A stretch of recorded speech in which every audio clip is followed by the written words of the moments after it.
Hello friends, आप सभी का स्वागत है मेरे यूट्यूब चैनल पे। मैं डॉक्टर हुसैन सानी।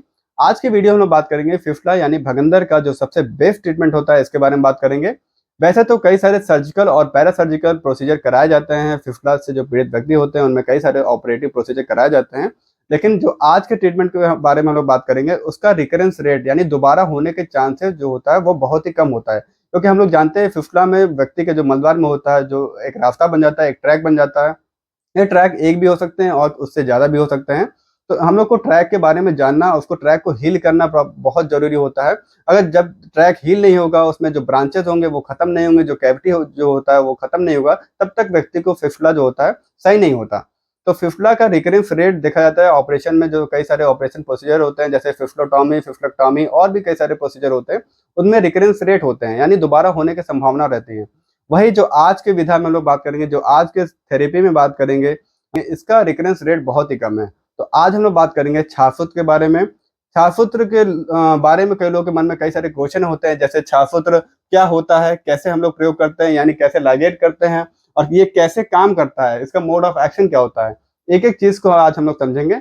सबसे पहले शुरू करेंगे, इस डायग्राम में देखो तो ये एक कोरोनल सेक्शन है। यहाँ पे आप देख सकते हो ये फिफला का ट्रैक मैंने बनाया। यहाँ पे ये रेक्टम है, ये हमारा एनल कनाल है, और मलद्वार के चारों तरफ स्पिंटर होता है। ये इंटरनल स्पिंटर है, ये एक्सटर्नल स्पिंटर है दोनों साइड, और ये डेंटेड लाइन है हमारा।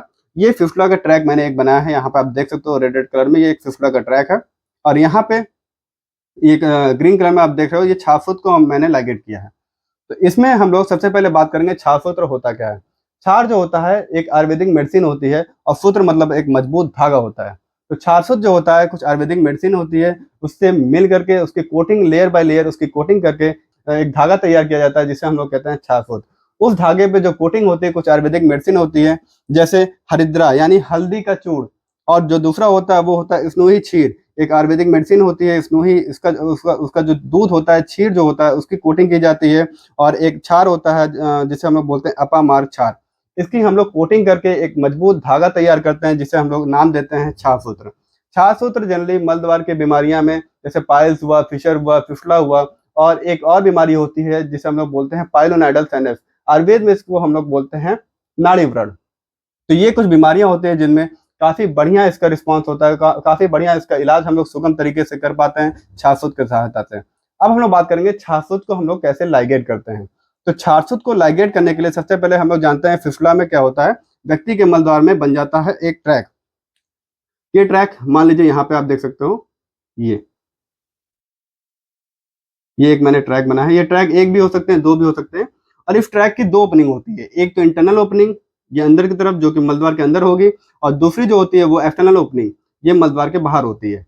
तो इसमें क्या करते हैं हम लोग, with the help of probe, एक इंस्ट्रूमेंट होता है जिसे हम लोग कहते हैं सलाका। आप देख सकते हो इसमें, ये इस इंस्ट्रूमेंट के सहायता से हम लोग क्या करते हैं, फिफला के एक्सटर्नल ओपनिंग जो होती है, इसकी एक्सटर्नल ओपनिंग से इसको जो फिफला का ट्रैक जो होता है, जो रास्ता होता है, इसको ट्रेस करते हैं।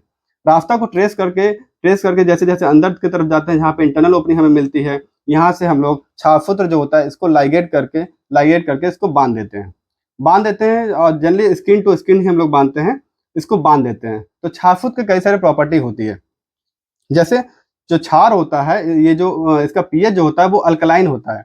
अल्कलाइन की वजह से इसकी कई सारी प्रॉपर्टी होती है। इसकी बैक्टीरिया एंटी बैक्टीरियल प्रॉपर्टी होती है, ये बैक्टीरिया की ग्रोथ को रोकता है। और जो प्रोटीन जो होता है वहाँ पे वो कोगुलेट होता है। और हम लोग जानते हैं जो फिफला ट्रैक होता है, ये जो फिफला ट्रैक होता है, जो फिफला ट्रैक होता है हमारा, यहाँ पे आप देख सकते हो, फिफला ट्रैक में हम लोग जानते हैं अनहेल्दी ग्रेनुलेशन टिश्यू की लाइनिंग होती है। अनहेल्दी अनहेल्दी ग्रेनुलेशन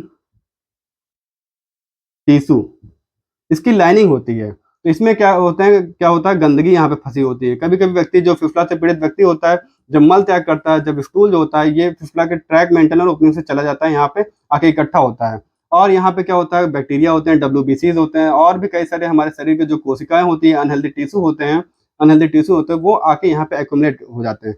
तो हम लोग फिफला ट्रैक जो होता है, इसको फिफला ट्रैक में इसको छाछसूत्र को ऐसे लाइगेट कर देते हैं। मैंने आपको बताया पहले प्रोब के सहायता से इसको रास्ते को ट्रेस करते हैं, रास्ते को खोजते हैं, और इसकी इंटरनल ओपनिंग से एक्सटर्नल ओपनिंग तक एक ट्रैक, एक छाछसूत्र बांध देते हैं।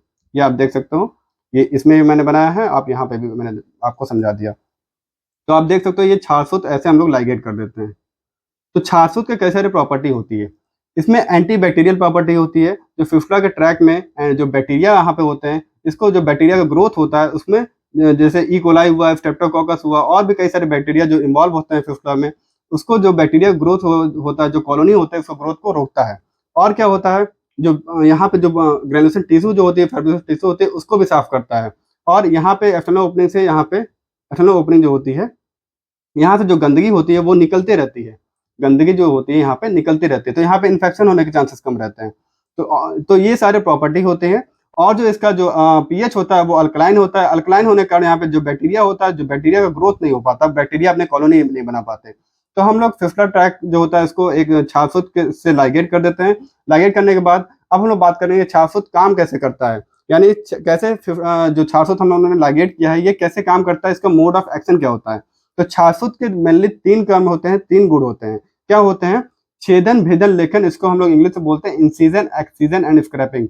ये क्या करता है, फिस्टुला का जो ट्रैक होता है इसको कट करता है, इसको कट भी करता है और इसको क्यूरेट करता है, यानी जो गंदगी होती है उसको निकालता है, क्यूरेट करता है और उसके बाद धीरे-धीरे ये पीछे से हीलिंग भी करता रहता है। जैसे पहले छारसूत्र यहाँ पे बना, ये कटिंग, क्यूरेट और हीलिंग यानी इंसिजन, एक्सीजन, स्क्रैपिंग, छेदन, भेदन, लेखन करते-करते ये जो फिस्टुला का जो छारसूत्र होता है ये धीरे-धीरे आगे बढ़ता है, ये कट करता रहता है।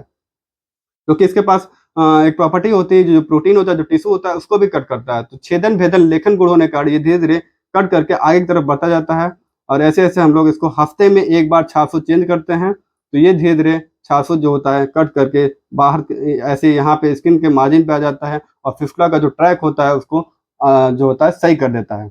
यहाँ पे हम लोग जानते हैं जो हमारा मलद्वार होता है उसके चारों तरफ होते हैं स्फिंक्टर्स, इंटरनल स्फिंक्टर और एक्सटर्नल स्फिंक्टर। ये जो होता है इंटरनल स्फिंक्टर हमारा जो एनल टोन होता है लगभग 85% एनल टोन को मेंटेन करता है। वही एक्सटर्नल स्फिंक्टर की बात करें तो ये 15% एनल टोन को मेंटेन करता है। तो हम लोग जानते हैं हाई एनल जो फिस्टुला होते हैं, जो फिस्टुला में स्फिंक्टर को बचाना बहुत जरूरी होता है। अगर स्फिंक्टर में कोई कट या फिर कोई ट्रामा हुआ तो इसमें क्या होता है, इनकॉन्टिनेंस यानी व्यक्ति के मल होल्ड करने की कैपेसिटी खत्म हो जाती है। तो फिस्टुला की इसमें जनरली बात करें तो हम लोग को स्फिंक्टर को बचाना पड़ता है। तो इसीलिए जो छारसूत्र होता है इसके 3 गुण होते हैं, छेदन, भेदन, लेखन। ये क्या करता है, मान लीजिए यहाँ पे ये जो ट्रैक है यहाँ पे इंटरनल स्फिंक्टर, एक्सटर्नल स्फिंक्टर आप देख रहे हो दोनों इन्वॉल्व है। तो ये क्या करता है, स्फिंक्टर को कटिंग भी करता है और क्यूरेट भी करता है, गंदगी जो होते हैं ग्रेनुलेशन टिश्यू होते हैं उनको हटाता भी है और पीछे-पीछे हीलिंग भी करते जाता है। जैसे यहाँ से जब आगे की तरफ ये बढ़ता है या यहाँ से यहाँ तक बढ़ा, तो क्या करता है ये पीछे से हीलिंग भी करते जाता है, जिससे कारण स्फिंक्टर जो होता है उसको नुकसान नहीं पहुँचता। तो ये इसका मोड ऑफ एक्शन होता है छारसूत्र का। छारसूत्र को हम लोग हफ्ते में 1 बार पेशेंट को चेंज कराते हैं। एक सिंपल सा प्रोसीजर होता है। सबसे पहले ये जो पैरासर्जिकल प्रोसीजर जो होता है, जो आयुर्वेदिक विधा है, जो थेरेपी है, सबसे पहले हम लोग लोकल एनेस्थीसिया परफॉर्म करते हैं। सबसे पहले इस एरिया को, व्यक्ति का जो मलद्वार वाला एरिया होता है जहाँ पे फिस्टुला हुआ रहता है, उसको लोकल एनेस्थीसिया की सहायता से उसको शून्य करते हैं।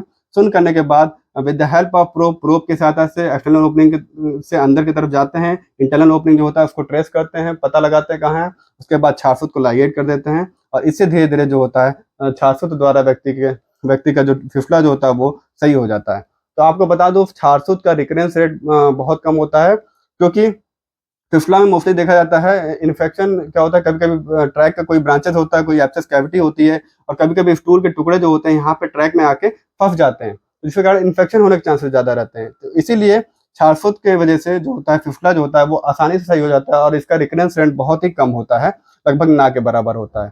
तो ये होता है छारसूत्र और छारसूत्र को हफ्ते में हम लोग 1 बार चेंज करते हैं, क्योंकि एक मेडिसिन की जो कोटिंग होती है ये लेयर बाय लेयर कोटिंग होती है और इसकी जो काम करने का क्षमता होता है, जो उसकी पोटेंसी होती है छारसूत्र की, वो लगभग 1 हफ्ते तक बनी रहती है। उसके बाद जैसे-जैसे जो कोटिंग जो कम होती है तो हम लोग नया छारसूत्र व्यक्ति को जो फिस्टुला के मरीज होते हैं उनमें नया छारसूत्र लाइगेट कर देते हैं। उसके बाद धीरे-धीरे छारसूत्र जो होता है वो अपना काम करता है। तो ये होता है छारसूत्र। आई होप ये वीडियो आपको समझ में आया हो। छारसूत्र के रिगार्डिंग आपको कोई भी डाउट हो तो आप नीचे कमेंट सेक्शन में पूछ सकते हो। बहुत बहुत धन्यवाद।